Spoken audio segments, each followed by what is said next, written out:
আসসালামু আলাইকুম বন্ধুরা। আজকে আপনারা দেখতে চলেছেন সুন্দর একটি ডিমের রেসিপি, যা আমি আপনাদের মাঝে খুব সহজেই খুবই সুন্দর করে শেয়ার করতে চলেছি। আমি খুবই সুন্দরভাবে আপনাদের মাঝে রান্নাটা উপস্থাপন করব। আর আপনারা যদি এরকম আরো সুন্দর সুন্দর রেসিপি পেতে চান, তাহলে আমার চ্যানেলটি অবশ্যই সাবস্ক্রাইব করে দিবেন আর অবশ্যই একটি লাইক এবং শেয়ার করে দিবেন। প্রথমে আমরা সুন্দর করে সিদ্ধ করা ডিমগুলো ছিলে নিয়ে নিব। তারপর এক এক করে সবগুলো ডিমকে আমরা কাঁটা চামচ দিয়ে কুচিয়ে নিব, যাতে করে সুন্দর করে ডিমের মধ্যে মশলাগুলো ভিতরে যায়। তারপর কড়াইয়ের মধ্যে একটু তেল দিয়ে নিব। তার মধ্যে দিয়ে নিব একটু পরিমাণ লবণ, একটু পরিমাণ হলুদ। দেওয়ার পর এগুলোকে ভালোভাবে মিশিয়ে নিব। তারপর দিয়ে দেব কুচিয়ে রাখা সিদ্ধ ডিমগুলো। সবগুলো ডিম দিয়ে দিব। তারপর সুন্দর করে আস্তে আস্তে নেড়ে চেড়ে ডিমগুলোকে ভেজে নিব।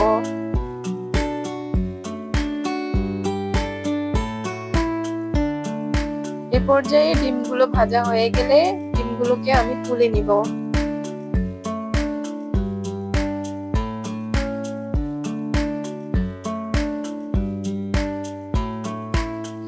তারপর কড়াইয়ের মধ্যে দিয়ে দিব একটা তেজপাতা, একটা দারুচিনি এবং দুটো এলাচ দিয়ে ভালোভাবে নেড়ে চেড়ে নিব। ভালোভাবে নেড়ে চেড়ে নেওয়ার পর দিয়ে দিব কিছু গোটা জিরে। তারপর দেখা গেল আমার তেলটা একটু কম হয়েছে, এজন্য আমি তেলের পরিমাণটা একটু বাড়িয়ে দিব। গোটা মশলাগুলো সুন্দর করে ভাজা হয়ে গেলে আমি তাতে দিয়ে দিব পেঁয়াজ বাটা।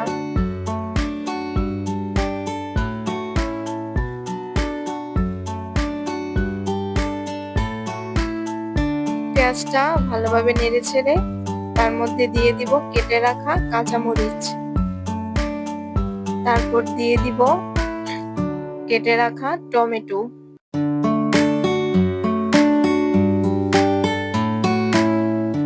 তারপর এগুলোকে নেড়ে চেড়ে তার মধ্যে দিয়ে দিব একটু পরিমাণ লবণ। এটা আপনি পরিমাণ করে দিতে পারেন, যেহেতু স্বাদের উপর ডিপেন্ড করে, সেহেতু আপনারা স্বাদ অনুযায়ী লবণটা দিয়ে নেবেন।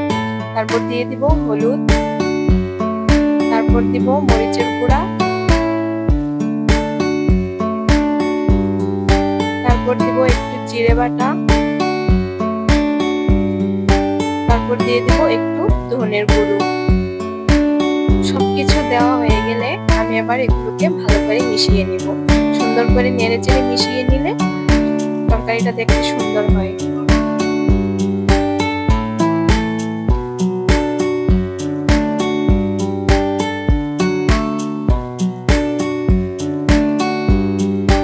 ভালোভাবে মিশিয়ে নেড়ে চেড়ে তরকারিটা এবার আমি ঢেকে দিব, যাতে মশলাগুলো ভালোভাবে সিদ্ধ হয় এবং কোনো রকমের স্মেল না থাকে। তারপর ঢাকনা সরিয়ে আবারও একটু নেড়ে চেড়ে তার মধ্যে দিয়ে দিব একটু বাদাম বাটা। বাদাম বাটা দিলে তরকারির স্বাদটা একটু বেশি হয়, যাতে সবাই তৃপ্তি করে খেতে পারে, এবং বাদামটা আমাদের জন্য খুবই উপকারী। আর তরকারির স্বাদ বাড়ানোর জন্য বাদাম খুবই প্রয়োজনীয় একটা উপকরণ।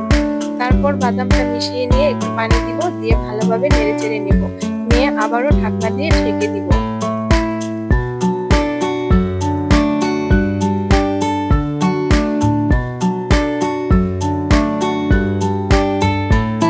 দেখতে পাচ্ছেন তরকারিটা খুবই সুন্দর লাগছে। এখন আমি দিয়ে দিব একটু দুধ। আমি একটু দুধ অ্যাড করে দিলাম আর একটু দিয়ে দিলাম লেবুর রস। আপনারা চাইলে দুধটা স্কিপ করতে পারেন যদি আপনাদের বাসায় না থাকে, অথবা আপনারা চান যে আমরা দিব না, অন্যরকম ভাবে রান্না করে খাবো, তাহলে অবশ্যই এটা স্কিপ করতে পারেন। আমার ভালো লেগেছে তাই আমি দিলাম। তারপর এই পর্যায়ে আমি এটাকে নেড়ে চেড়ে পানি দিব, দিয়ে সুন্দর করে ঢেকে দিব। করে তরকারিটা খুবই সুন্দরভাবে সিদ্ধ হবে, কোনো রকম স্মেল থাকবে না, মশলাদার কোনো গন্ধ আসবে না, খুবই সুন্দরভাবে রান্নাটা কমপ্লিট হয়ে যাবে।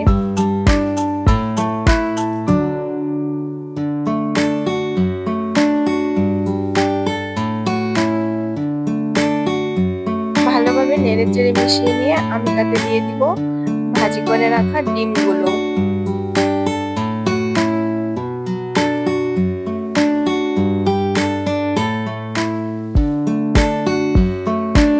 সুন্দর একটি ঘ্রাণের জন্য দিয়ে দেব একটু গরম মশলা, এতে করে তরকারির ঘ্রাণটা অনেক সুন্দর হয়।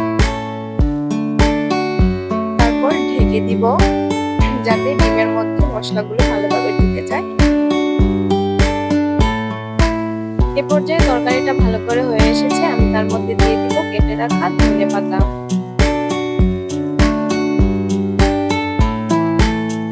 ধনেপাতা দেওয়া হয়ে গেলে আমি আবার এই পর্যায়ে এটি ঢেকে দিব, যাতে করে আমার তরকারিটা খুব তাড়াতাড়ি রান্না করা কমপ্লিট হয়ে যাবে।